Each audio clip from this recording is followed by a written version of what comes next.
Why Not? A queer podcast. Thank you to our sponsor, Pineapple Healthcare, an award-winning primary care clinic right here in Orlando. Pineapple Healthcare offers mental health counseling, HIV, STI testing and treatment, and specializes in care for the LGBTQ plus community. Open Monday through Saturday. Call today at 407-553-6336 and schedule your appointment. Pineapple Healthcare. Better together. Hi, everybody. I'm Rick Todd. And I'm Jeremy Williams, and you're listening to Wine? Why Not? A queer podcast. Episode 103. How exciting. Very exciting. Do we look awake? I don't feel awake. I don't. This, I think, may be the earliest we have recorded this podcast. I know. It's like 4 a.m. now. Which is funny because it's like, it's 9 a.m, so it's normally when we get to work, but... It's nice to know that we show up. This is how we show up. Ready to go. So listen, it's episode 103. Yes. And I just did a quick Google search for things that are significant about the number 103, and they're ridiculous. But you said you had something? The only thing, and this is just the only thing that comes to my mind when I hear 103, 103 is the highest temperature I reached when I first got COVID. Oh, wow. Yes. Oh, that's pretty good. Is it? It didn't feel very good. It's a pretty good number. It's not like... That is the number that made me go, I really did get COVID, Chris. You need to take me to the hospital. What? Because he kept telling me I just had He's a cold. nurse, and he thought COVID was a hoax? No, he thought I'm a hypochondriac, so he thought me claiming I had COVID was a hoax. Okay, I get it. I get that. Okay, what do you have for 103?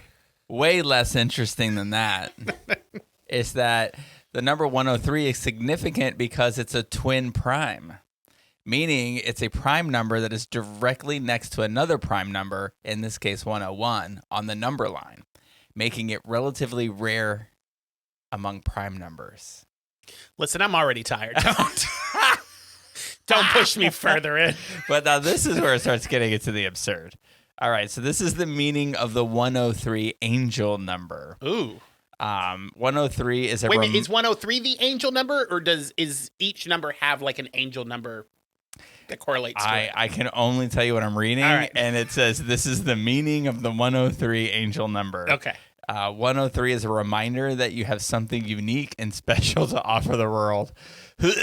Excuse me. It is way too early. Here, let's hold space for that. Take your finger. And that's what we do here. That's what this podcast is. Yeah, we hold space. We are holding space for sometimes for not just 103, but all angel numbers. Right, for mostly good, but sometimes really shitty entertainment. Yeah, all right. Exciting stuff. Sorry that these triple-digit numbers aren't as exciting as the 90s. But these times aren't as exciting as the 90s, so I guess that fits. This angel number is a thing. The next 6 are about the angel number meaning. It's an astrology thing, maybe? Would you like to know the meaning of the number 103 in the Bible? Sure. I know my mom would. The year 103 if she's AD listening, this is for her. Contains a part of the biblical sabbatical year that is declared every 7 years. Okay, wow. I told you. Cleared that right up, didn't it? I'm tired. You can't use big words right now. I know. I'm so glad I barely pronounced knew what you meant when you said Bible. It's a belt. You cinch it. All right, 103. Chugging along here. What are we down? 30 seconds. That took up 30 seconds. Oh, all right. wow. We only have 29 more minutes to go. So here's the deal. We're recording this podcast way early. I mean, we do this from time to time when we have vacations or holidays or things pop up. So we just recorded Monday. I'm going to deep sigh because the reason we're recording is not because I am going on vacation. That is true. That is true. I'm going on vacation. To what I described this to somebody outside of Watermark yesterday. I was on a meeting for this cohort lab that we're in. We were meeting with our coach, and I said I'm going on vacation next week. And I said, or as Ryan would say, Rick's going on a very much needed 7 days away from everything. And she goes, oh. Because I was having a conversation with Ryan. Sounds intense. I was having a conversation with Ryan the other day, and I say, saying I think I hit my midlife crisis, and he said, I think you just hit a point where you need 7 days off. And I'm like, oh yeah, that's happening. Yeah. When you said coach, and this is not your coach's fault or your fault, it's because I have watched now 13 seasons of SVU. When you said we met with our coach, my first thought was, I hope she didn't touch you. God. Yeah. There are two things when you watch nothing but SVU that, like, an obscene amount of episodes are about coaches touching people and frats raping women. I will not go around frats or coaches now for a very long time. I think that there's two things I'm going to say about that. Anytime you binge any show, I think you take on the characteristics of that show. I'm going to start investigating things around here. When I watched Succession, and I was cussing like a sailor. There's a word he uses over and over. And then like the guy from Game of Thrones, when you binge that, the C word, every other word. Yeah. I will say everyone in the office knew when you were binging Succession. Because I was like that guy. Yeah. Do you know what else? He was walking around here. He's like, "Fuck off, everybody." Yeah. Yeah. Somebody will come in. Is it okay if I give a discount on this? Oh, fuck off. I forget what I was going to say now because that was funny. All right, I'll move along. So anyway, I was saying that we are recording this just days after the last one. Yeah. So it's very difficult because we like to start this off and say like, hey, what'd you do this week? Well, it's kind of difficult this time. Because we worked for a few days. But we're going to try. Yes. So do you want to start? Did you do anything? No, I don't want to start. I want you to start while I try to think about what I've done. Oh, you know what? Well, let's do this first. This will help us think. Sure. Because we always pay attention to each other when we talk. So this will give us time to think about what we want to say next. Yeah. I want to mention a couple of things, little housekeeping things we like to say. So when I come back from my vacation, I'm gone for a week. When I come back, the day I come back, I'm participating in a fundraiser for the LGBTQ Center of Orlando. Yes. Or LGBTQ plus or LGBT plus. The official name is, I think, the LGBT plus Center of Orlando. Yeah. And so because it's my 50th birthday, they're roasting me at Ivanhoe 1950, which is at 1950 Orange Avenue North in Orlando. So listen, if you're a local listener and you want to say hi to us, come on out. Jeremy will be there. I'll be there. People will be making fun of me, and you'll learn things about me that I won't say on this podcast because I don't want my mother to know. Yes. It should be a fun time. It's right next door to Savoy for those who frequent Savoy. Hey, listen, and if you're gonna go and you call or you go to the event, go on Facebook and look up Celebrity Roast, and it'll pop up. Yeah, or go to the events listing for the center. You might need to put in more words than Celebrity Roast. You might want to look up like D-list celebrities from Orlando that might think they're popular enough to be roasted, and then this event will pop up. And the roast master is going to be Michael Wanzi. Yes. He's hilarious. And I'm very curious to see what he's going to say to make fun of me. Look, I used to hang out with Michael Wanzi all the time in a very different period of my life. Yeah. So, and I agreed to do this roast because I find that part of my life somewhat hilarious. It's like, I don't look back on my drinking days and whatever was going on in that period as like total shame and like I won't think about it. I look back on it and it makes me laugh. And I'm surprised I made it to 50. So I'm very interested to see what he has to say. So it's going to be Michael Wanzi. And then on the dais. The dais, yeah. Dais is Tom Dyer, who is who's been a mentor of mine since I was in my teens. The founder of the little publication that we work at. As we like to call him, our founder and guiding light, yes. which technically we're contractually obligated to say. And then, when you leave, you will be our second founder and all my children. Oh, please. I'll be, when I leave. I'm sure what you can say, when I leave here at my funeral, you can call me whatever you want. Jeff Horn, who's also, he's I like to say I was raised by the LGBTQ plus community of Central Florida, and that really means Tom and Jeff Horn. Yeah. So it's interesting to see what he'll say. It's interesting to see what I'll say about him. And then there's Brendan Llewellyn, who is the owner of Savoy. Yeah. He's going to be on that. And then Ryan Williams-Gent, who's our managing editor. editor. Am I supposed to say people's full names like that? I don't know. Well, he's a public figure. He's... Now that's a celebrity. He's famous in St. Pete. Yeah. On Central Avenue between 33rd just made him sound like a hooker. Well, I guess I got my first roast joke on him. But he's doing it because Jeremy refused to. Nope. I have known you long enough to know that you will laugh at the jokes and then you will vent to me about it later. And I was like, no, I can't be a part of that. No, I'm not gonna. My one rule in doing this, well, there were two rules. I have a mugshot. I don't want the mugshot to be up there unless I show it. Yeah. Otherwise, it's just mean. And then the other thing was like they have to be jokes. Like you can't ask me up there to roast me if you secretly hate me. Yeah, yeah. So if with that premise that they're That's all why we didn't ask Caitlin to be on the dais.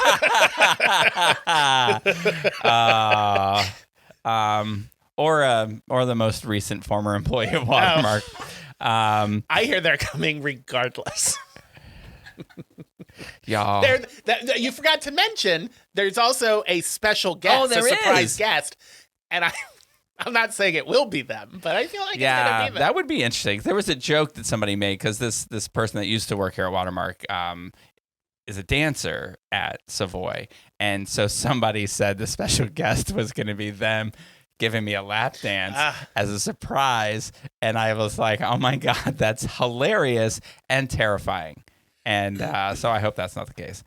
But anyway, it's so it's going to be from 8 to 10. I'm assuming 8 to 10. I don't really know how this is going to go because this isn't really a lineup of like seasoned entertainers. So it could just be 5 minutes. We'll see. But it should be a good time. I'm going to have fun. My jokes will be funny. That's for sure.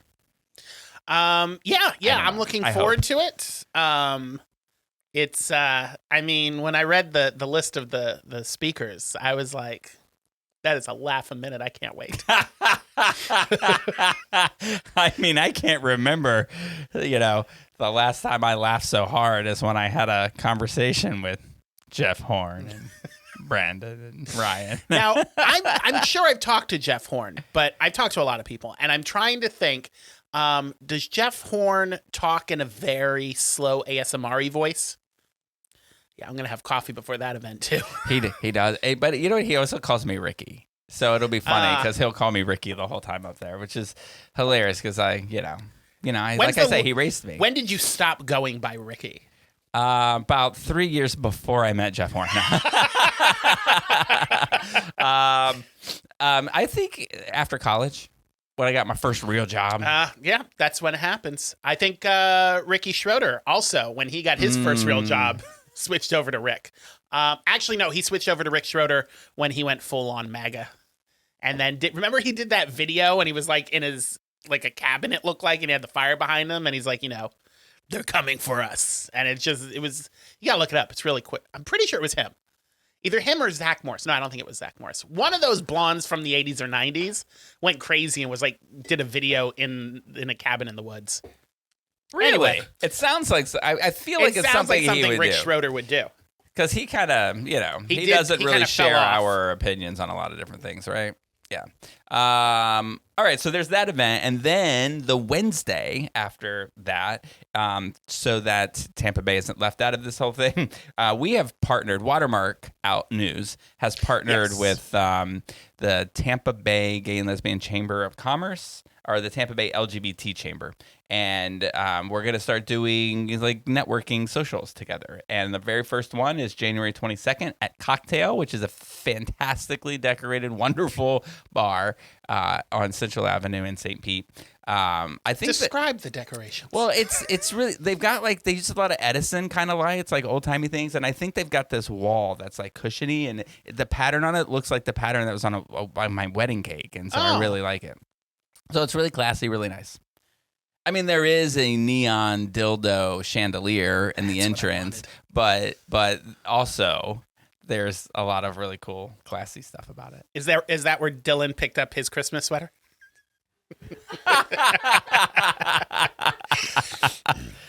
Inside joke that no one outside of this room knows.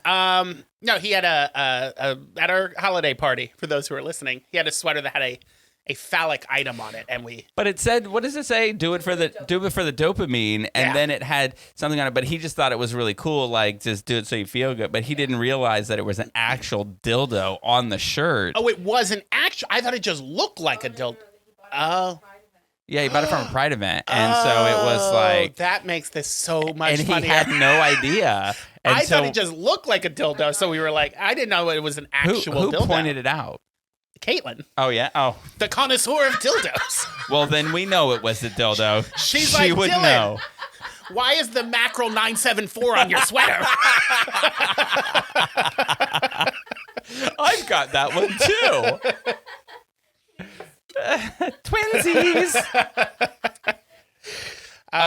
So this event, yeah, it's going to benefit Winter Pride, which is a new event that is happening Yes. in conjunction with like Grand Central District and happening in St. Pete.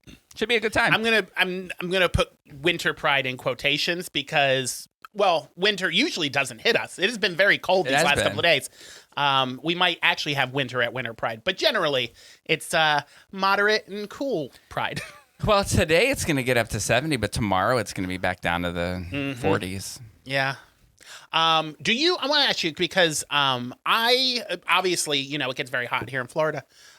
So I have very high electric bills in the summer, I think, as most people do. Most people. So I kind of like this time of year because it's a way for me to recoup some of that money that Duke took from me. Come on, can we just say, I know I have a 12-year-old sense of humor, but really, these are the Teco People's Gas and then Duke Energy. Duke. Yeah, it's some Duke Energy. Yeah. So I never turn the heat on because this is where I make my money. I did not turn my heat on, and I woke up this morning, and my thermostat said it was 59 degrees in my house. Did you turn your heat on last night? Well, so here's the deal. I live in Orlando. When I'm in Orlando, I live with Jen. Yeah. And Jen, like me, has lost a ton of weight, but she's lost a lot more. Yeah. So she gets cold easy. Like, we used to keep our house at we kept the air at 71, 72 always in the summer, and but now we keep it at 76 because we both get cold real easy. And so yes, I mean, the heat was on, down comforters all over us. Yeah. Oh, really? I didn't turn the heat on and then woke up in the middle of the night and had to turn my fan on because I am a furnace because I couldn't handle it. So really, yeah. See, I used to sweat. But I in think my that was sleep. mostly because I need that air circulating, and obviously if it's below, because I always keep it set at 70. When it falls below 70, the vents aren't going, so the air isn't circulating, and it just feels stale. When I go to sleep, I like it to be freezing, and I like to be bundled up. Yeah. Me too. Yeah. Me too. Cool story. Cool story, Rick. All right. I was just curious if anybody else had to turn their heat on. I can't wait until my like, roast when I talk about I like to sleep like this. Joke one. I told you it's gonna be a riot. All right. Well, did you do anything? Now we got those housekeeping things out of the way. Did you do anything over the last 24 hours that was fun? I mean, I did something exciting for me. I mean, I don't know how many more people find it exciting. Well, that's what we're here to talk about. January 1st, like I talked about on January 1st, all the new Lego sets came out. So I put my order in. The order came in 2 days ago. And it was all my brand new botanical sets. So I've got my 2 plants, and I've got this Spanish garden that they put out. And because I bought so many Lego sets, I got they call it a gift with purchase. You get these little free Lego sets they sent you. So I have the Chinese knots. So I built those, and those are hanging next to my Chinese money tree. They do this whole line of Chinese Lego sets. So they've got the Chinese lantern and that little cat where the arm goes up and down. So I got a whole little Chinese counter of all these good luck things from the Chinese culture. Does the arm go up and down? Yeah. I mean, it's On the not on Lego its thing? own. You have to move it, but it does move up and down. Huh. But they've got this really nice one that's like a Chinese fan with these little bottles and stuff. I've lost my mind with buying Legos. Well, I'm listening to you, and I'm thinking I am mesmerized by the Lego universe. Yeah. Yeah. It has multiple, almost like a multiverse. How do they decide? How did somebody decide? We need this kind of garden, whatever garden you just said. Yeah. Spanish garden. Yeah, we need a Spanish garden. Let's see, because and then it's okay, Legos are no longer just for kids to play with. No, in fact, they have it. They probably I think it was over COVID when they realized, oh, these yahoos will build anything if you don't let them out of the house. They started their adults. I say adults only, but like don't get excited, Caitlin. Not that kind of adult. Not that kind of. But 18+ sets that are designed for adults to build. Caitlin's like, go on. And they've got this new tagline that's adults welcome, and it's David Dorman, who's you're familiar with. He's a friend of the paper. We're dropping first and last names like crazy on this podcast. Well, he's a realtor, so he probably everybody's famous. Yeah. But he's a great. He's my realtor. He posts up all the Legos he's been building. And there's a bunch of people in the community. I want to start a Lego building group. Correction, he was my realtor.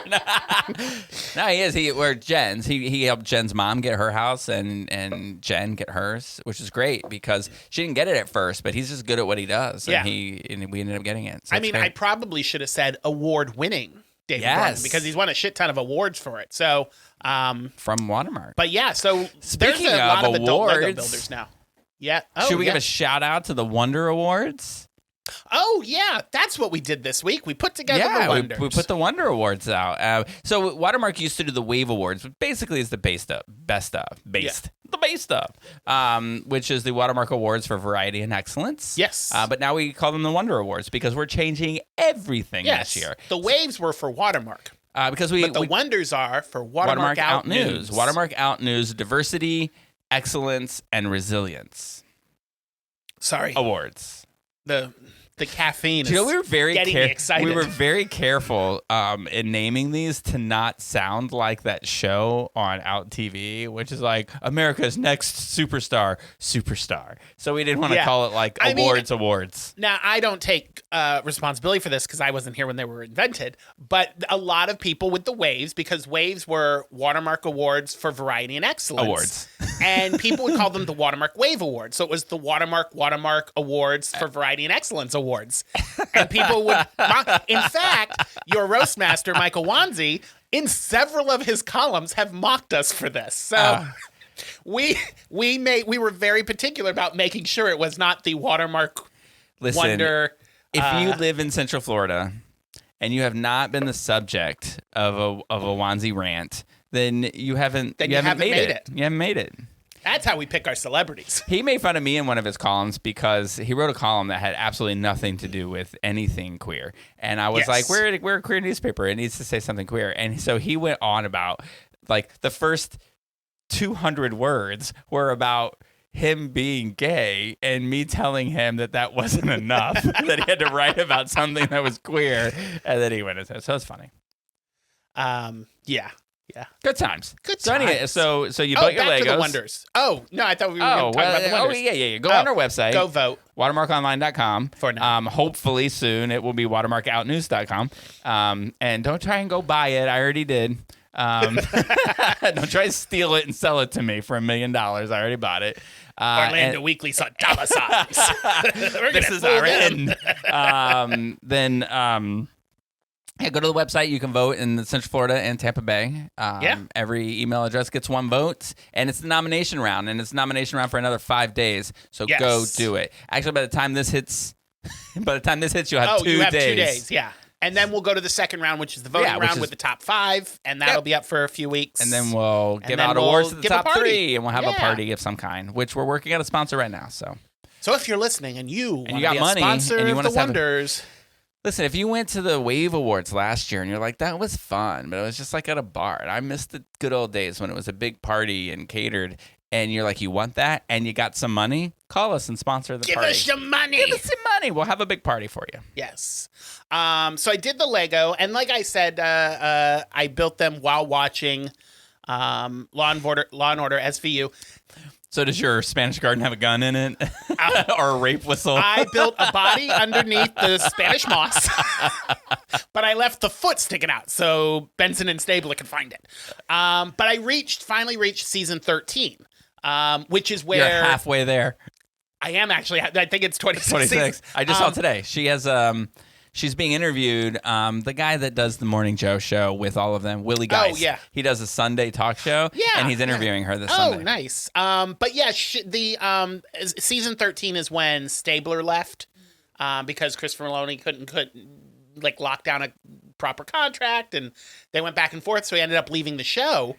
But season 12 ends on like this huge cliffhanger, and then 13 comes back and he's not there, and the entire episode they make reference to, because, well, spoiler, it was on 13 years ago. He ended up shooting a kid in the police station because Classic Stabler. she was going to shoot somebody else who, that episode also has a very young Pedro Pascal in it. And I was like, oh my God, it's Pedro Pascal. He plays a corrupt FBI agent. Check it out. It's a very good episode. It's one of my favorite episodes. He plays a corrupt cop in another show, too. Does he? Like in a movie, yeah. Equalizer 2. He's in part 2? I've never seen part 2. I saw the first one. Part 2 is really good. I'm going to have to check that out. There's making a 4. I gotta love the Equalizer. There's Everything also about a TV show. I watched that. And it's based you know on why? a TV show back in the 70s and 80s. Because, well, the TV show came out, and then Denzel Washington did the movie, Yeah. right? And now then Queen Latifah does the it reboot. started off with an old white guy, Yes. and then it went to Denzel Washington, and now it's Queen The Latifah. old white guy was a famous white guy. Was he? I think so. I watch it because it's on CBS, and I'm contractually obligated to watch all Paramount Plus shows. That's he's not wrong. It was 1985. 1985. The year was 1985. Oh, maybe I was wrong because I don't know who that guy is. What's his name? Edward Woodward. I watched it, so I know all about him. I've had a love of cop shows since I was a children's. All right, what else you got? Oh, We're all just gonna hang out until Jeremy finishes reading this paragraph. I was just sorry. In the original one, he has an estranged son. Do you know who played his son? In the original, he had Yeah. a strange son. No. An estranged son, William Zabka from Karate Kid. The one who beats up Danielson. Why don't I I'm remember pretty his sure name? Danielson wins. But he beats him up Oh yeah, he does. in the beginning, and then he's in He's like that. Cobra That's Kai. so. He's the evil guy. He's the asshole in every 1980s movie. He's the main guy in Cobra Kai now. Billy Yeah. Zabka. Yeah. Anyway, he was the estranged son. Oh, Done with my research. What were you saying? I wasn't saying anything. I was just watching you read. So Lego SVU. That's basically what I've done the last 3 days. Chris is back home for a month before his next assignment starts. So we hung out, and then we hung out the first day, and then he went to work. Chris is delightful. He is. Is Chris going with you to the show that we're going to at Hard Rock on the 25th? I'm gonna ask him. Yeah, because I know he loves her. If you're listening, Chris, you should go. I hope our seats probably aren't going to be that close. We'll probably be in the balcony somewhere. No, I want her to talk to me. I want her to talk to Chris. Oh my God, she would love Chris. She would love him. Anyway, who we're talking about? Jessica Kirson, Jessica Kirson. We're all going. It's gonna be who fun. I got to chat with. Well, everyone but Caitlin. And She has an I know. appointment with a personal massager. I asked Caitlin to come with us, and she says, I don't get in other rooms with other lesbians. No, she didn't say Right? that. She's a very She had some territorial sort of lesbian. beef with lesbians. I don't know what it is. Ew. What? What?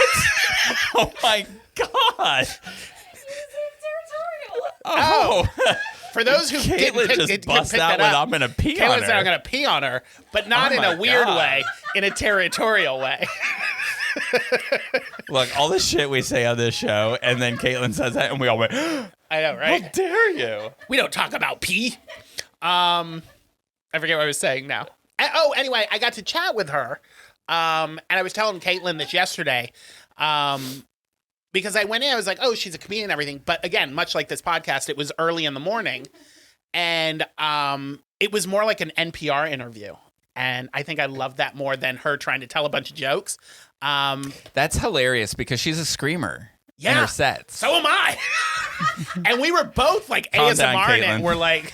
Oh, not Caitlin. We're like, so you do stand-up comedy? And she's like, yeah, it's such a riveting and exciting career choice. God, you're I'm like like, having yeah. a sweaty balls conversation. It was amazing. I like to go home and just listen to it while I have a glass of wine. I want to tell you how we came about tickets to see this. Danny comes into my office. This is during my time of watching Succession, and he was like, "Hard Rock wants to do a trade for the show," and I was like, "Fuck off!" No, he said Jessica Kirson's coming to town, and they want to know if we want to do like a discount for tickets on advertising. And I just looked at him and I went, I was like, Danny, nobody knows who that is. Nobody wants to go see her. And then I'm going to do And then he but said then something. he came and talked to me, and I said, I don't know who that is. Yeah, and then he said, and so then I was like, fine. And so I Googled her name, and as soon as her picture popped up, I was like, oh my God, I love her. Which is hilarious because I don't TikToks very well. But the time that I have, she popped up. So now she pops up all the time. And I think she's hilarious. Because the first like 4 or 5 videos I saw, she's just yelling into the microphone at people in the audience. And it was cracking me up. Now I've seen some where she's a little more subdued, but she still makes fun of people in the audience. And I love it. I don't know how Hard Rock's going to set this up because it's big. It's a big venue, and it's bigger than any of the videos I've seen her do. I asked her that. Thank you for reading the article. I think I told you in the staff meeting the other day. I don't read your articles. No, so I asked her because I was like, "You're online. You're known for your crowd work," and she said, "Well, first, the reason she only posts her crowd work is because." People don't online. She doesn't get paid for obviously posting a video, so she's not going to post her material. So what she does is she posts the crowd work to build up the audience to make people come to the show. Oh, that makes sense. So I asked her because I said, obviously when you're doing small clubs and stuff, you can talk to people. I said, but will you be doing crowd work when you're in like a big venue like Hard Rock? And she says she does about 20 minutes in the beginning. And it's usually with the front rows. So if you're lucky enough to have a row or a ticket in the first 2 or 3 rows, you'll probably get to chat with her. Outside of that, you're just going to get to laugh at her jokes, which is good enough. Do you know who's sitting front and center? George and Danny. Oh, are they? Yeah, so they might get made fun of. I got made fun of. I was at the Hard Rock to see. They bought tickets, or that was a part of their arrangement? George bought tickets. I was like, how did they make that arrangement? I mean, he's got that center money, so he can buy front row because he bought front row center tickets to City Lopper too, and took Danny. I knew once he bumped up from executive director to CEO, he had that money. I know, right? Like, get a room already, guys. Come on. You can afford it. Just kidding. We love them all. Get us a room, please. Look, I got to write these jokes down. I got to make fun of George too. I'm sure he's. Oh, I didn't mention Isn't he him on the dais? Right? I think so. He should be. I'm gonna make fun of him. Much so like he should Brandon, be. I think he's on all of them because he has to be. Well, because it's his event. Yeah. Anyway, I went to see Lisa Lampanelli at Hard Rock, and she made fun of us because we were in the front row. Front row center. It was amazing. And the show had started and we were getting our drinks, double fisting drinks coming down. And as we were walking up to our seats, she goes, "Oh, look, the gays are having another parade." Hilarious. So that's cool. So I'm looking forward to that. Yeah, should be a fun that'll be a show. good time.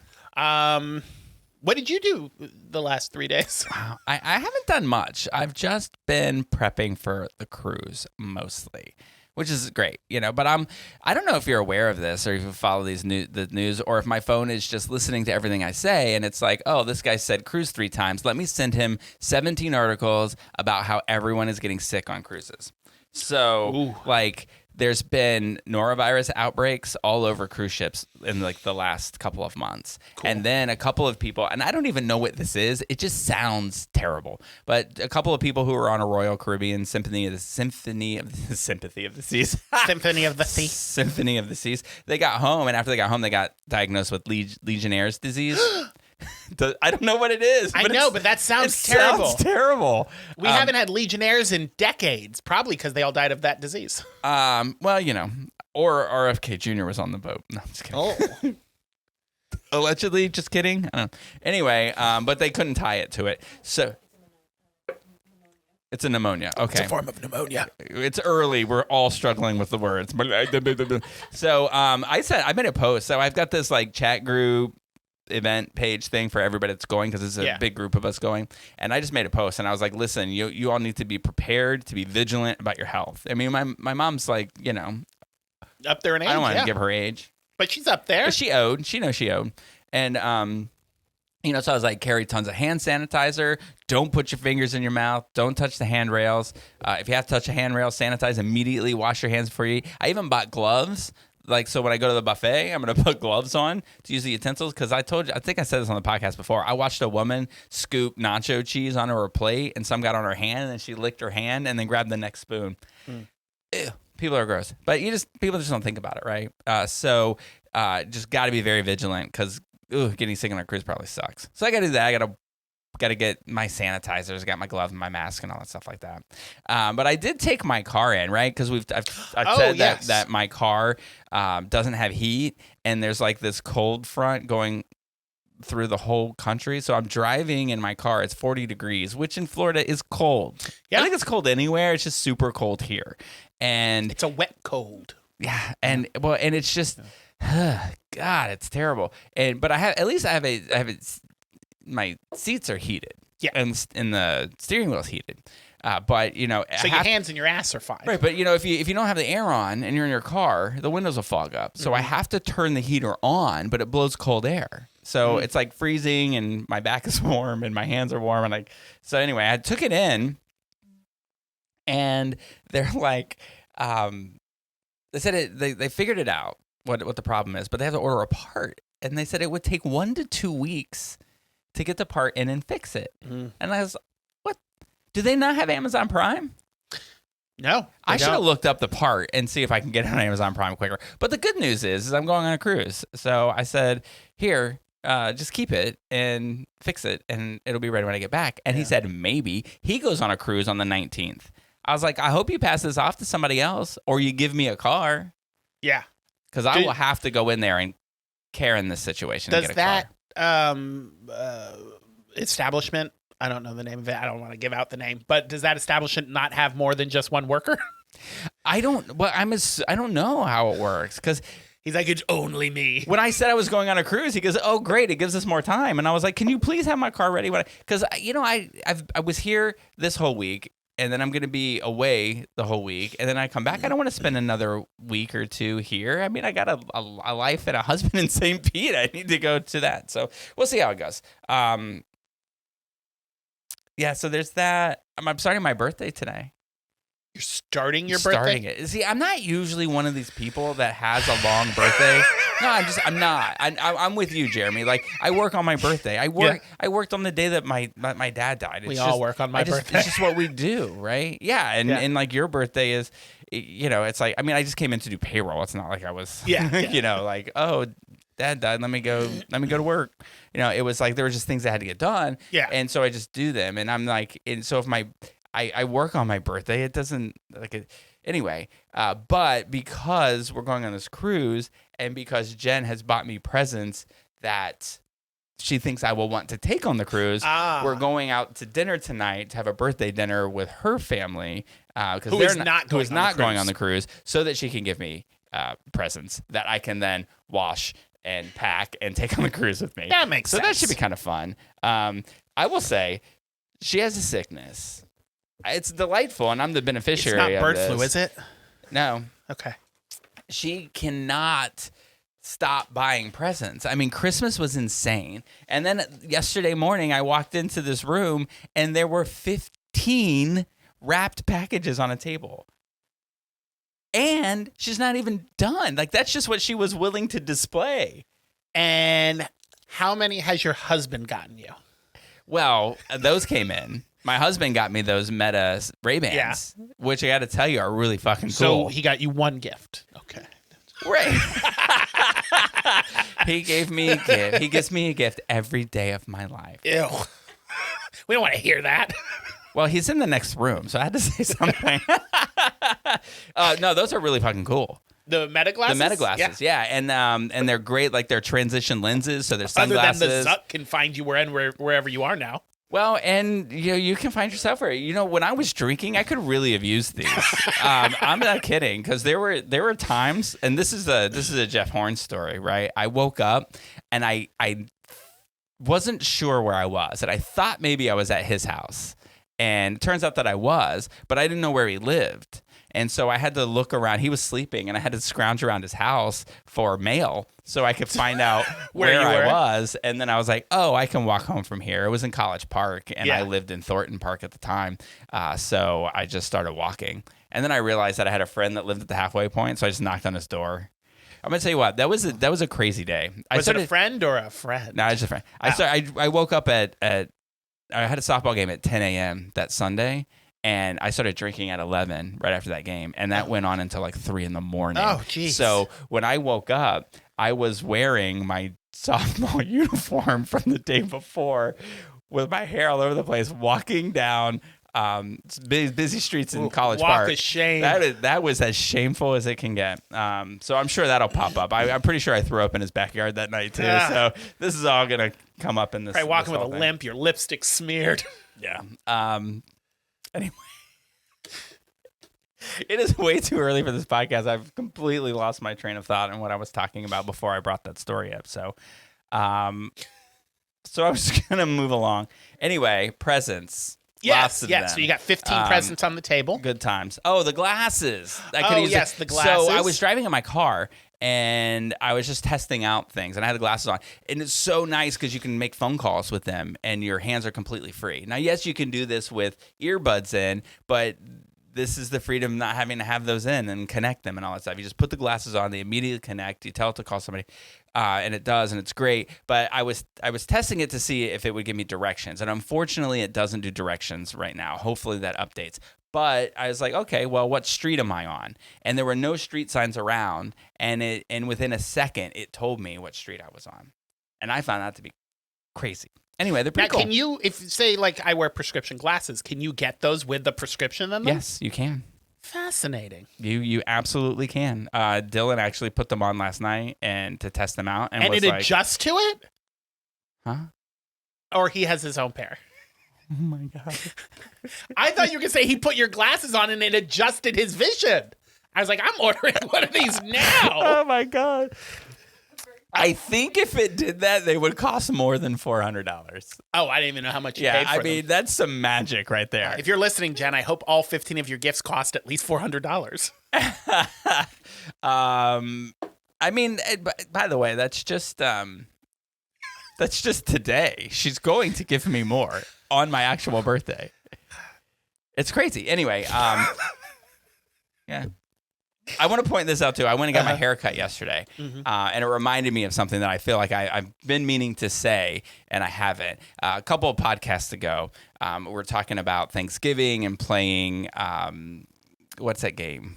Quiplash. And that my nephew made a crack about taper fades and how, and I was the only one in the room that had a fade of any kind, and I thought he was making fun of me, and I was like, listen here, you little punk, when you're 18 I'm gonna make fun of you every day, and blah, blah, blah. I owe him an apology. I was telling the story to the guy that cuts my hair, who by the way is fabulous, and he's at Floyd's. I won't give you his name because he's already super popular and I have a hard time getting an appointment when I want one, and I'm not going to make that any worse for myself, so I'm going to be selfish. Sure. But I'm just going to tell you, he is fantastic and remembers everything.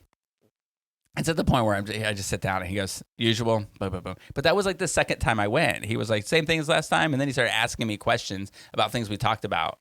Like he remembered everything. Anyway, so I was telling him the story and he started laughing. And I was like, what's so funny? The punk was making fun of me. And he was like, dude, you don't have a taper fade. I was like, oh, now I feel old. He goes, no, that's a very specific thing. He goes, in fact, people are making fun of it on TikTok lately. So he probably just watches TikTok and made a joke about a TikTok video he saw. And I was like, oh, I owe him an apology. So listen, little buddy, my bad. I got you. I give you a one free make fun of your uncle at the next Quiplash. You're no longer his favorite uncle. I'm pretty sure I wasn't to begin with. I don't know. Are you the cool uncle? I think I was the cool uncle. With some of my nieces and nephews, I think I'm the cool uncle. I think Joey, my younger brother, is the cool uncle for my sister's daughter, Emma, because they've been buddies since she was born. You got competition. Yeah. Joey's pretty cool. But you're cool too. So you got competition. Yeah. I'm pretty sure I'm the cool one with my brother's daughters. Well, except the one who hates the gays. Are we going to have to delete that? Yeah. I'm kidding. They're all great. Mark that time down. But no, I'm probably, I guess. I don't know if there's uncles on the other side of the family, so I don't know where I rank. I mean, they seem to like me when I'm there. I'll just say that. I don't know. But I think I'm their favorite. I don't know that I have competition. Sorry, brothers. I just don't know that my brothers are competition when it comes to being the cool uncle. But my Joey, my younger brother, and he's done this for years and years and years. He has a ranking of all the family members of how much he likes them based on to how much he doesn't care for them. He already sounds like the cool brother.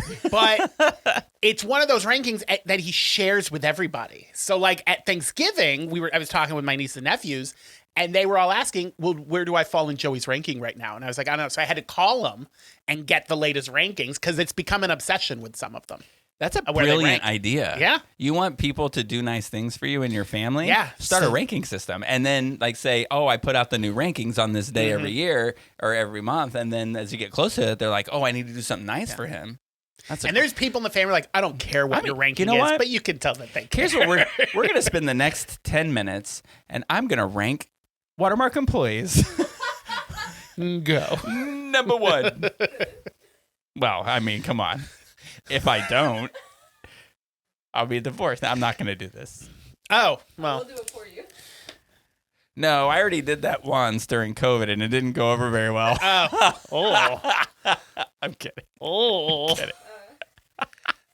Just kidding, Ryan. I'm sorry to you, Ryan. Too soon? Sorry. Too soon? Anyways. So moving right along. And there we thought we weren't going to have anything to talk about. So we last week, which was this week, but last week, we were supposed to discuss a movie, Potato Dreams of America. We didn't get to it because we spent too much time talking about how great the comedy The Bear is. Yeah, absolutely. And so we kicked it to today. Kicked it to today. So this was recommended by our special guest for our 100th episode. Our very special friend, Andreas. Is that a quote from a movie or something? It is, but I can't tell. Okay. You ever know, you know how you have like some of these things that you do that you know they're from a movie, but you can't remember what it was? Forrest Gump is my very special friend. I knew it was from a movie somewhere. So yeah, he recommended this as well as another one, but it escapes me right now. He recommended this, but then he recommended those like 1 minute those shorts things. that are on TikTok, which inspired me to go on YouTube and watch a bunch of shorts on YouTube. Holy shit, they're so bad. So I know you don't like horror films, but if you like horror films, there are some amazing horror shorts on YouTube. And me and Chris, one night, we ended up watching like maybe 25, 30 of them. I am blown away the difference between quality in horror shorts on YouTube and drama and comedy shorts. Because drama and comedy ones suck. Yeah. But the horror ones are like, I don't know where they're getting the money and the funding, but like amazing effects. And well, they only need to have the effects for 10 minutes instead of 2 hours. Yeah. So it probably works out well. I will say, it's not that I don't like horror films. Yeah.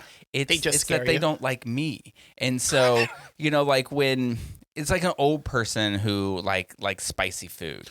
At a certain point, eating the spicy food is not good for your system. And for me, I actually like horror movies, but at some point they took over my psyche. And now even this morning, so Dylan's in town because we're going on this cruise, and so he gets up in the morning and he leaves the room and he takes the dogs with him. Now Dylan doesn't like to sleep with the TV on. When it's just me, I have the TV on. So he gets up and leaves, and the room's completely dark. It's 6 a.m. I'm asleep. He takes the dogs, but the commotion wakes me up a little bit, and then I lay there for 30 minutes thinking someone in the room is going to kill me, and like there's something under the bed, and then I start getting this like really horrible horror thoughts in my head. It's crazy. So this is why I can't watch horror movies. I love them. Like I love to listen to this podcast, Spooked, because it's really creepy and ghosty and stuff like that. But it just terrifies me. Not that you ever would, but you would not want to sleep in my room. Aside from I have some like horror things in there, but I have, and I got it like 25 years ago when I was in the military in Italy, but it's a Dracula marionette puppet that hangs from my curtain rod. I would burn it. And it's everybody who sees it in my room, they're like, how do you sleep with that thing hanging in your room? And I think it's cute. But no, it doesn't. I mean, I sleep with the TV on too. But it's I watch those white noise stuff on YouTube to help me fall asleep. But there's a movie called White Noise, which is about listening to white noise and spirits come through it and kill you. I say white noise, but not like the static or stuff, but like the little mood I listen to videos green and noise stuff. when Green noise, whatever color noise I listen to. I listen to green noise when I hear snoring. I'll put the headphones in and listen to that. But yeah, I mean, when I was younger, I mean, I was terrified of Freddy Krueger. But like, and I think it's been since I met Chris, because I watched horror movies, but I wasn't a huge fan until I met Chris, and he's obsessed with horror movies. We started watching them all the time. As delightful as Chris is, it's a little unnerving to me because I think he watches horror movies like they're comedies. Oh, yeah. Like he's like, people start getting murdered and he's like, I mean, some of them are quite funny. And some of them deserve it. I was laughing when you said you'll never sleep in a room with me, and it just reminded me of that trip to Charleston where I chose to sleep in a room with Ryan, and then Ryan will never sleep in a room with you. The shit out of him. Anyway, Potato Dreams of America. I don't know how we got on this tangent. Potato Dreams of America. So Andreas recommended this to us. It is a 2021 film, autobiographical coming-of-age comedy drama. Is how it's described on Wikipedia. Written and directed by Wes Hurley, who is a Russian immigrant who came to America. And I won't tell you much more of his story because that's what the movie is. Yeah. So we'll just get into the movie. So it pops up, the very first thing, it pops up a quote, right? Yes. Now, I didn't know who Quentin Crisp is because it's a quote attributed to Quentin Crisp, but it's basically like, paraphrasing, I wanted to be an American ever since I saw my first American movie. I wrote it down if you want me to. Oh, yeah. Look at you doing research. I've always been American in my heart ever since my mother took me to the movies. Which is kind of what the movie is. Yeah, which is why I thought maybe it was about him. So I looked it up thinking, oh, this is going to be about Quentin Crisp. No, this Quentin Crisp is some old gay man. Oh. So I don't know. And I apologize to his estate if he's not. But he definitely looks like the love child of Charles Nelson Riley and Paul Lynde. Which if you're young and don't know who they are, it's super gay. Oh. He looks like the guy. Actually, he looks like the character in Queer that had that like green light apartment or whatever. Yeah, he does. Doesn't he look just like that? He died at 90 years old in 1999. He's English, and Wikipedia says he was an English raconteur. I don't know what that is. I don't know what that is either. But it's highlighted. It sounds like I want to be one. It's a humorist. He was a gay English humorist. Wow. That's what I want to be when I grow up. I thought I was I stopped the show and looked it up right away and was like, okay. So yeah, it opens with that quote, and then we go to 1985 USSR. That was the Soviet Union, or what Russia was before the fall of the Berlin Wall, for those who don't know history. Like Republicans. We have political jokes Was it you yesterday? Was it yesterday you said something like, oh, it's not their fault. They just took the history books out of schools. Did you say that? I don't think I did. Who said that? I don't know, but it made me laugh. We were talking about Quentin Crisp. We're talking about somebody not knowing something about history, and they're like, oh, it's not their fault. They removed history books from schools. And I was like, yeah, that's kind of sad and funny. Oh. So we see this little boy who we come to learn's name is Potato. I promise you I'm not going to do this the entire time that you're describing this movie. But can we you said little boy, and I was like, can we just address the fact that this little boy who's, in the 8th grade maybe, or 8 years old, I don't know, one of those things, has a full-on mustache? In the second one, yes, but in the beginning, he's like maybe 4 or 5 sitting on the couch. Oh, right. You're my bad. It opens in 1985. I'll reserve that comment for a later time. I yield back to you. Who we assume, they don't specifically say it, but we assume it's the father of Potato slapping the mother of Potato around. Mr. and Mrs. Potato are fighting in front of little Potato. That's so ridiculous. What's funny, the mother's name is Laura. Just so you know, from this point on, because all of my notes has her listed as Mrs. Potato. So we fast forward a few years. Potato's in school, and something we should say is the background and the settings look like stage sets. So it's not like they're in the real world. It's all very much put together sets like a high school drama stage act. The stylization of this movie, because like I'm one that comes on here and I'm like, art's for art's sake, or it's so stylized. It was done so well in this. Yeah, it was. Like I don't say that in a negative no, way. I thought it looked like kind of like the filming of a staged production, and it was really cool. The way it looked right off the bat. Yeah. And I, not to give too much social commentary, but let's just say maybe in the last 12 months of our lives, we heard a lot of talk about like, oh, this person's a communist and they want communist thoughts and they have the, watch this movie because it'll kind of give you an insight on what real communism was like. I do want to read this note that I wrote because I was writing it on my phone. So my phone auto-corrected it. So I wrote all the scenes were shot on a sound stage, like it was a theater show. And it auto-corrected to all the scenes are shit on a sound stage.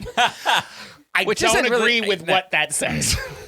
That's weird because usually it auto-corrects away from the word shit. I apparently write the word shit a lot. Potato is, he's not a fan of the USSR. There's in the beginning. Oh, also something I want to mention. The first half of this movie takes place in Russia. Nobody talks with a Russian accent, which until we got to a certain point in the film where that starts to make sense. I was like, I find that very odd that nobody's speaking Russian or speaking in a Russian accent. Well, I mean, I felt like I shouldn't make this joke, but maybe they were more interested in telling the story than being culturally accurate. That's a joke. I'm just kidding. Moving along. So there's a couple of scenes at the beginning where the Potato and his class are taking school photos. Like, you remember how you used to take do they still do that where they take the class photos? I don't have kids. Oh, so I have a bunch of those when I was a kid. You would take your class photo. Pictures of kids, yeah. Potato, I guess they're supposed to be wearing the little red scarves to symbolize that they support the USSR. And he's like, I don't want to wear that. It represents the blood of Russia, and they're no better than Nazis. And then people are like, oh, no, he's so American. But they don't use that accent. And then they all start chanting a slur for Jewish people. Yes. So, hey, guess what? You are terrible people. They talk about how queer people are terrible, how Jews are terrible. And Potato obviously is not that's not kosher with him. So just also, the other thing, right? But behind the photographer, I did notice that. Did you see the picture of Lenin they had? Yes. And every time Potato would say something too American, he would have a shocked look. They'd cut back and the portrait have a shocked look on his face. I thought that was funny. That was good. So the idea here, right, is that this is probably in your notes, and I'm jumping the gun. I apologize. Go ahead. No, you're fine. So his mother is a doctor. Yes. But it's communist Russia. So she is a doctor in a prison. And she doesn't get paid. No. Like sometimes she gets paid. She Every doesn't. once in a while. So they have a black and white TV. They eat potatoes all the time because it's all they can afford, and it's just eat potato, not eat potato. Right. They're not eating little potato. The vegetable, not the child. Yes. It's a vegetable. Yes. Yeah. It's a root. It's not a fruit. Potato is. Potato's a fruit. What? The kid potato. Oh, that potato. Yes. Oh, God. It's so confusing. Get very confusing in a moment. Yes. Anyway, so that I'm just trying to paint a picture here that he watched an American movie and saw what American life was like, and then saw what his life was like. So it makes sense that he doesn't like communist Russia. Yeah. Also, his mother is very liberal, so I get the impression that a lot of this is passed on to him from her because she also is very progressive and gets into it with her mother, played by Leah Delaria, who is very good in this. All the acting in this is actually very good. In a terrible wig, but I think that's the point. Yes. You'll find that the first half of this movie, everything is very, I don't want to say amateurish, but kind of amateurish on purpose. Yeah. And I just was reminded of an insane plot twist, and I can't wait to get to it. So during this time, the Soviet Union collapses. For those, again, who aren't familiar with history, Russia was thrust into very hard economic times, we'll say. So Mrs. Potato has a boyfriend whom she's not really in love with, but moves him into the house because he has a color TV. Yeah. And her and Potato are very excited about It's a very this. funny scene because he wants to move in and she's like, I don't know. I need more stability for my son and blah, blah, blah. And he's like, I have a color TV. And both Potato and Mrs. Potato are like, When can you move in? Yeah. So he does. And then they realize the fall of the Soviet Union, and they've got this long foil antenna. For those who are from the 80s, you get this, where they're trying to get the channel to come in.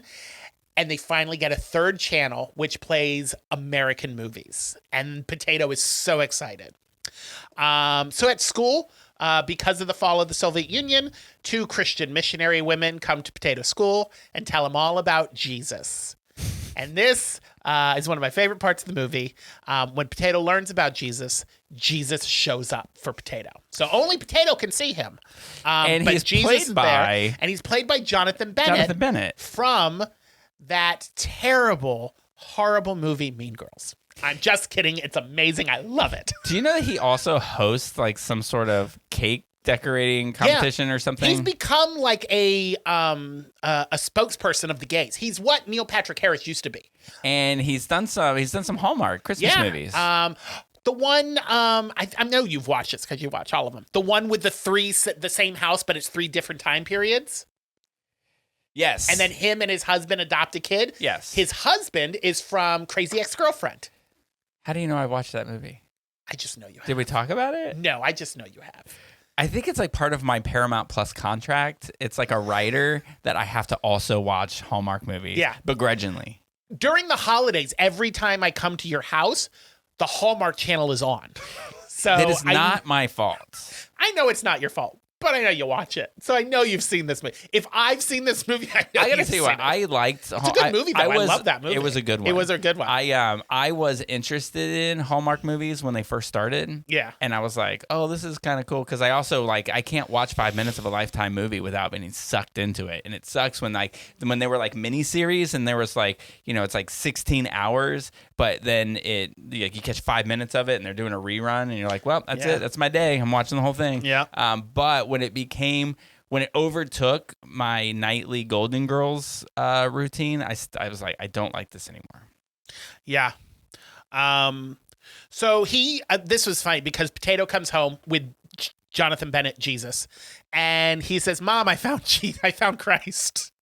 And he's right there. That's where he found them. And Christ hangs out at his house and becomes obsessed with American television. Jesus just sits on the couch and is always watching TV. And I like this quote from Potato. This is why he wants to befriend Jesus, because all of his friends are starting to sniff glue, drink alcohol, and talk about vaginas. Yes. None of which are of interest to Potato. Or Jesus.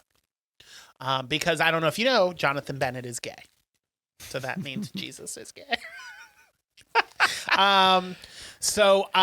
Potato Jesus is gay. Potato Jesus is gay. there's the title. Write that down. Potato, also something else that why he's not bonding with his classmates is they hate Americans and they hate gays. 2 things that Potato loves because Potato is in the closet. And they do another scene where they're doing another school photo. Apparently they just like to take photos of these kids.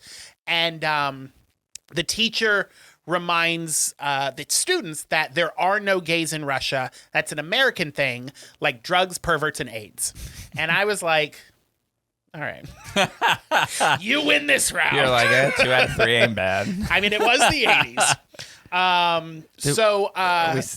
we skipping over the scene, or do we get to the scene where he's watching Jean-Claude Van Damme? Yeah. That's next, because he comes home and he's all upset. I would like to read you all of my notes from that. And I will just set up the scene and I'll turn it over to you. He comes home and Jesus is watching Bloodsport?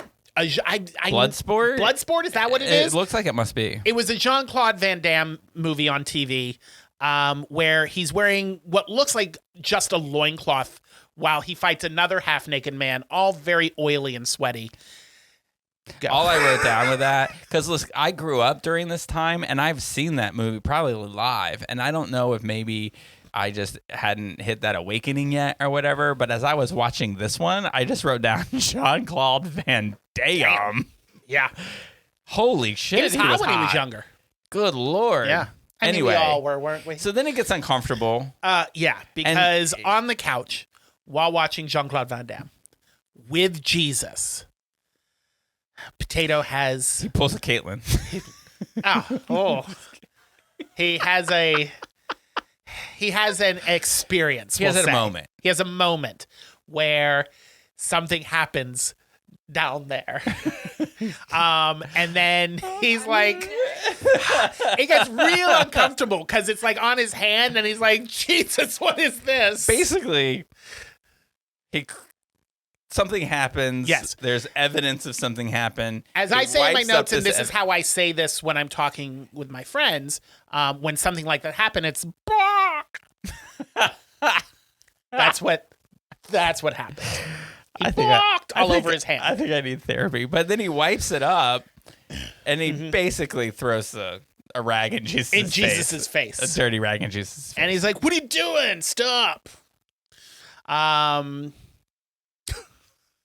That's where I'm going to end that joke. We're going to move right along.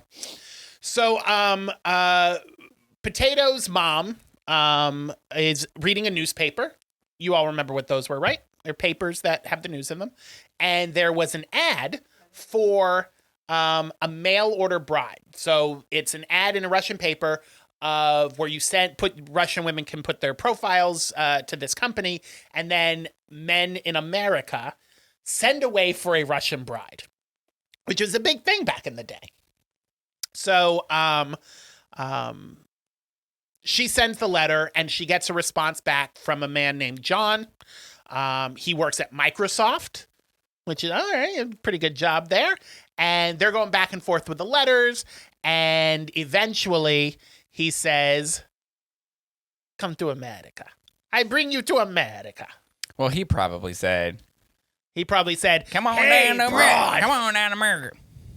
Oh, that was... I went with grumbly voice. You went with George W. Bush. He's like, "I found me one. Mission accomplished." Hey, come on. I don't want to get on a tangent here, but speaking of George W. Bush, did you watch Jimmy Carter's funeral? I saw clips. I hate how endearing George W. Bush is getting. He's a war criminal, but he's like an old senile grandpa now. Alleged war criminal. I mean... The UN has basically said you're a war criminal. But I mean, they also said a lot of people are war criminals. Netanyahu. Allegedly. I mean, there was an actual felon sitting among them. Oh, yes. And then who's getting sentenced today? Him and Obama looked like they were just old buds just chatting, and Obama's laughing. When Obama laughed, I really want to know what it was. I want to know what the conversation was that he said. Every news organization that I have watched since the funeral are like, they're bringing lip readers in, and they're like, it looks like he's talking about golf. Yet they all have a consensus. As part of the conversation, they were talking about golf. He must have said, "I got a hole in one," and then Obama laughed. And he said, that's what I'm going with. Yeah. So, I wrote down we talk about like how he's getting bullied in school. Yeah. And so his I just like this. I write down lines that I like. Sure. And so he was getting bullied in school, and his mom found out about it. And she's like, "Who was it?" Because she says, I'm going to find out who's been bullying you and kill them. And I thought, that's something that reminded me of something that my mom probably would have said to me. Because my mom, like, anytime somebody wronged me in any way, she was like, "Who? And where can I find them?" Because she's like, I'm gonna even through college. I mean, like in college, I wanted to change roommates because I didn't. I mean, there was a situation with a knife and a current roommate I had, and I tried to get out of that room. And the guy's like, "No, you need to stick it out for 3 weeks, and then if you really want to move after that, we'll do it." Because there was a time frame where you had to try to make it work. So I told it to my mom, and then an hour later, I got a phone call, and it was the dean, and he goes, "So you have somebody you want to move in with that's willing to take you? Okay." And so they let me move because my mom was like, "You will move his room." The guy just stood, like, he sat there for a couple hours one night with a 4-inch blade stabbing an empty box. Not really the situation I want to go to school in. Yeah. But I think he was doing it to freak me out because he didn't like me either. Maybe he was making an art project. Did you ask? He's cutting holes in a box for some art. Why project. did the box have my name on it? I'm just kidding. I should have peed Oh, on him. you should peed on him. There you go. This is mine. Caitlin's answer to everything. Anyway, So John sent a letter and says he wants to bring them to America. So Potato and Mrs. Potato pray in front of their Mother Mary statue for this to be true. And the wall opens up and Mary Mother starts to sing a disco song of freedom is what I wrote it down as. I wrote this down. It's weird, but I like it. Yeah, it's a good song. It was a good song. It's very disco-y, it's very 80s, it's very freedom-y. So this is the shift in the movie. So the entire, up to this point, everybody's been speaking with American accents, and it's been very kind of a stage setting. The wall opens up, and Potato and Mrs. Potato move to Seattle to be with John, who is going to marry Mrs. And they Potato. also age like 10 years. Yeah, so we meet a new actor and actress who play Potato and Mrs. Potato. Not only have they aged 10 years, but they also have very thick Russian accents. And now we're in an actual house. We're in an actual setting. Potato goes to school and has a super obnoxious teacher. She's like, he's obsessed with America. So he comes to America and he's thinking, I want to immerse myself in American culture. And his teacher's like, oh, you should be around your kind. There's other Russians here and you should be hanging out with them. And he's like, I do not want to hang out with Russians. And she's like, no, that's your people. And you speak your own language and you stay over there away from us. Isn't it great though? I mean, what a great commentary on like the naivete of Americans to think that like, oh, you must miss your homeland. You should immerse yourself in that, when it's like all he ever wanted to do was get away from that. Yeah, and now she's trying to force him into it. Like, oh, we know the answer because we're Americans and we know exactly what you need, and it's just so naive to think that. And all these subtle little like insights into the life of an immigrant, I thought were fantastic. Yeah. So she introduces them to another immigrant who she says, here's another Russian who you guys can talk with. Turns out he's not even Russian. He's from some other country, but she just says, oh, we all are from the same other side of the earth, so we're all just Russian kids. And he's homophobic. And he's like, I do not like the fags. And Potato's like, I don't think we should be friends. I just want to point out, too, I don't think he was Italian. I'm pretty sure he was. Hey, Mario, I do not like it. Potato meets a nice girl, and she's like, I want to draw you because I'm infatuated with you. And all while he's having trouble Poor at little school. gay boy. I know. Like, dude, if somebody says they want to draw you, they're into you. Yeah. He's like, ooh, I have friend. And she's like, I want boyfriend. By the way, if he's going to shift to accents, I am too. It's okay as long as I just do the white ones. It's a choice. Yeah. So while Potato is having his problems at school, his mother is adjusting to her life in America with her new husband. She finds out, at first he seems very, by the way, we should say John is played by the father from Wonder Years. Yeah. So if you watch the Wonder Years, kind of he's a different kind of dad, though. Yeah. Yeah. He's kind of, he seems very cool and sweet. Yeah. And then he says, don't piss me off. He's talking to Mrs. Potato. Just don't piss me off or I'll send you back to Russia like the first one. And she is like, what do you mean the first one? And she is his second mail order bride. Yes. From Russia. Right. And so he that dinner scene where he gives that like really ultra religious speech, it was so creepy. Yeah, you start to see that while they were like, oh, this is going to be a loving man who's going to give us the American dream, it turns into a different kind of prison. And it's like, you will do what I say when I say it, or I'll ship your ass back to Russia. she ends up getting a job at a taco place and meeting other people there. Here's another insight that I Yes. really appreciated in this movie was her interview to get the job. And the lady who was interviewing her was like, you were a doctor in Russia? And she's like, yeah. And she was like, so why do you want to work at the taco shack? You know, and it's just because she can't be a doctor here. They won't let her and be a doctor here. She needs a job. Yeah. You know, I just, how strange, right? Yeah. So while she's at work, John comes and talks to Potato and tells him how he converted to Russian Orthodox and that they must follow the Bible to the T. They're doing this in front of a model train, and it's very uncomfortable. And again, I don't know if that's the point of this scene or if I've just watched too much Law & Order SVU, but I felt very uncomfortable, and I was pretty sure he was going to touch that boy. Because, you know, there's a model train there. Anyway, he's like, you must follow the Bible. I got the sense that he thought the kid was a little too Fruity. And that he was like, you're going to be this way. And I didn't get that at all. I have not been watching SVU, as we've discussed on previous podcasts. But yeah, so he's telling him, you know, this is a Russian Orthodox house, and we will all be Russian Orthodox, and you will follow the Bible. So Potato, while out, goes by a video store. For those who don't know what that is, it was a building where you went to rent videos, movies. They're like large cassettes. Called VHS or beta if you pick the wrong form. First thing I notice when he walks into this place is the man behind the counter is hot as hell. Yeah. God, so hot. Why didn't he, why wasn't it like, I'm going to try to hook up with this dude?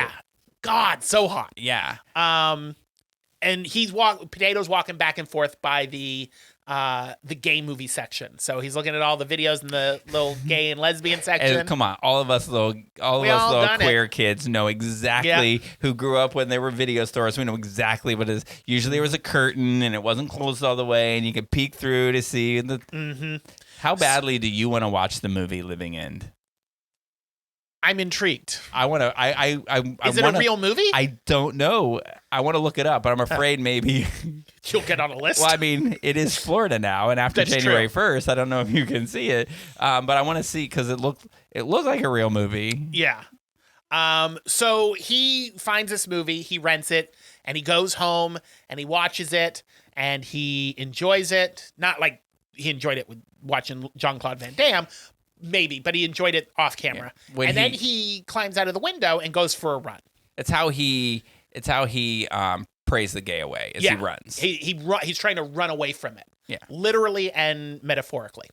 So then they don't say it's 4th of July, but it seems like it's a 4th of July barbecue because there's like American flags and they've got hot dogs and everything. And they're like, you know. I mean, for this guy, though, it could have just been Sunday. It could have just been a Sunday, yeah. So they're having dinner, and Potato and Mrs. Potato, I love in this scene because they're just such a loving, and they just want to be happy, and this guy's just such an asshole. And he goes on a rant about how liberals are destroying America, and they're just trying to eat dinner. Sounds familiar.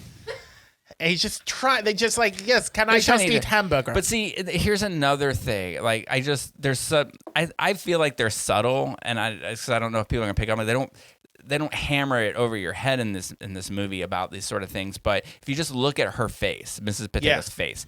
So here is an immigrant mother who is in a terrible situation, who will do anything to save the life of her kid, which is why she moved to America in the first place and why she signed up for this website, or it wasn't a website, for this paper thing. Because she mentions it several times through the movie that if they stayed in Russia or they go back to Russia, he will be forced to join the Russian military, and she's like, he will be sent off to war and die. Right, and she knows that because when she was a nurse at a prison, and she sees what the government does to people. Yeah, and so she knew, and some guy in the prison told her, when your kid gets into the military, I'm going to make sure he dies because you're not doing what I'm telling you to do. So she had reason to believe all this, but so she is trying so hard to steer this conversation to be lighthearted and fun, and you can see the pain in her face while she's trying to do it. But she's just like this, I'm going to be happy and bubbly and say everything's okay because it doesn't matter what happens right now. It's the end result is keeping my kid here.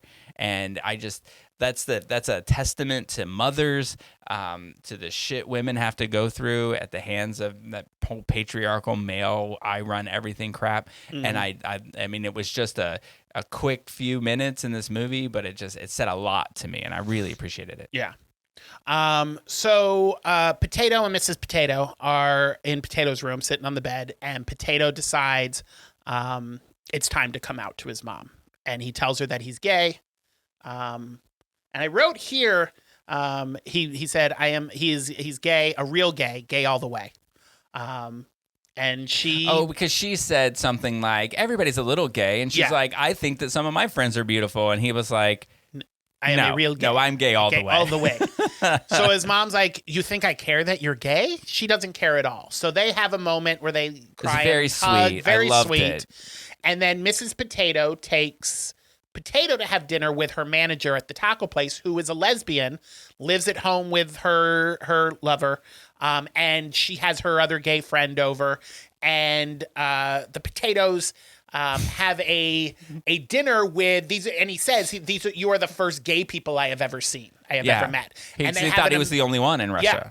And they have an amazing dinner, and they take photos. As soon as they pull that camera out to take a photo, I knew, yeah. Jen went, uh-oh.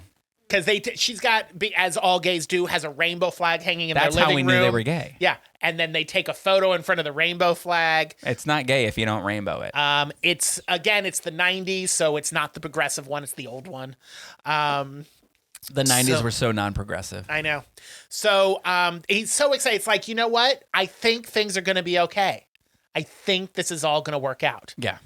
And then dun, dun, dun. John goes to the video store to rent a movie. And Come on. I can't believe you did this, hot guy. Come on. Like the hot guy didn't know that the young, cute guy was renting the video and not this guy. All it tells us is hot people are also dumb. or anti-immigrant. So he goes to rent his movies, and he's like, oh, by the way, I see that you've rented this movie like 100 times. We have it for sale now. And he pulls out the little porno video the kid's been renting. And he's like, I didn't rent that. And he goes, is anyone else on your account? Because someone's rented it a lot of times. And then he's like, my stepson. So John loses his shit and threatens to send them back to Russia, talking to Mrs. Potato. And he's like, there are places where we can send him to fix him, and basically goes off on her. And Mrs. Potato leaves and goes to the taco place to talk to her friends. And she's like... that was a great conversation. Yeah. And she's like, he's going to send us back to Russia, and my son's going to be forced to go in the army and be killed. Now, her manager, the lesbian, her fiance, wife, girlfriend. Yeah. I mean, it was the 90s. Marriage wasn't legal. In school to be a lawyer. Yeah. Was in school to be a lawyer, and she's like, "We're gonna talk to her, and we're gonna help you." And then this is a point I think that people just need to hear. Yeah. And then Mrs. Potato said, "We're just immigrants. We have no rights." Yeah. And the other lady said, "That can't be true." But it is, and this is what it's like for people who come here into this country. And she was here completely legally, but still, her whole life revolved around how to stay. And one false move on some other person in some other person's mind was like it all goes away for her. And like living like that must be so tough. And they do such a good job in this movie of portraying that in a subtle way. I liked it. Yeah.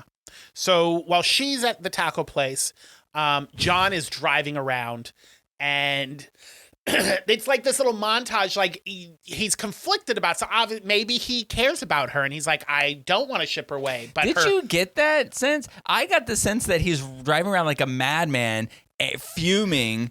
Like how, like this is it. She is gone. I'm getting rid of this crazy woman. No, I didn't get fuming at all. He saw there was a kid walking with his mom, and they stop at a window of a toy store, and he's like pointing to the dolls. Right, which I took to mean him saying that kid needs to die. I didn't see anger in his face at all. We watched different movies. I'm just saying. Go ahead, say what you're saying. I'm just saying. The next scene. Yes. Whoever's listening to what's happening here. So like, because they're about to all come together. right? After the revelation that this guy's gay and he can't be, and she's like, oh, we're gonna get kicked out of the country, and then they're all coming together, and this movie is making a logical step towards something where they're gonna get deported. Yeah. You can stop listening for like 10 seconds, think about what you think is about to happen, and you are wrong. Yeah. There is no way anybody would know what's about to happen. So Mrs. Potato comes home. The lights are all off. She walks into the living room, and there is a woman sitting on the couch in the dark. And she says, come in here. I need to talk to you. She turns on the light. And it is John dressed in women's clothing. He has a wig on. He is in women's clothing. He's got a very soft, sensitive voice now. And he introduces himself as Grace and pats the couch and says, come sit here. We need to talk. And it's like, what the fuck? wait, what? That's all I wrote. Wait, what? And it was gasp that I gasped in my living room. Because you just didn't see it coming. It was like out of left field. Now, something we forgot to mention also in the beginning of this movie, it is based on real events. This actually truly happened. Which we weren't convinced was actually until true the credits, until the credits. And they showed photos of these actual people. So now we can say from now on, what was her name? Grace. Oh, Lena or Grace. No, it's Grace. Grace. We will refer to her as Grace and her moving forward, because this is the point at which where you learn she comes out that she is actually transgender. Yeah. So we find roller out coaster. That the reason he sent his first Russian, or she sent her first Russian wife back, is because she had come out to her and she didn't take it very well. Yes. So she was like, all right, well, and then you learn that Grace has been going in and out of transition to bars, has friends there. But then would feel like this is wrong and then stop doing it and then would go back. Her religion started to eat at her and she would go back in the closet. But when Mrs. Potato, so Grace comes out to Mrs. Potato and Mrs. Potato was like, fine by me. Yeah. I don't have to go back to Russia. I'm good. Yeah. And she's like, if this is who you are, this is who you are. Right. What a great person she was. Yeah. So accepting. So Grace takes Mrs. Potato to the gay bar, and we learn that Grace obsessed with karaoke. Obsessed. Also, not good at it. No, none of them were. But bless their hearts for doing it. So their lives start to get better because they're all living their authentic selves. Potato is having a lot of sex. We go through a montage where he is having a lot of sex with different men. I don't know if this is in his room that they're having sex or the other person's room, but there was a poster on the wall that said, "What would Jesus do?"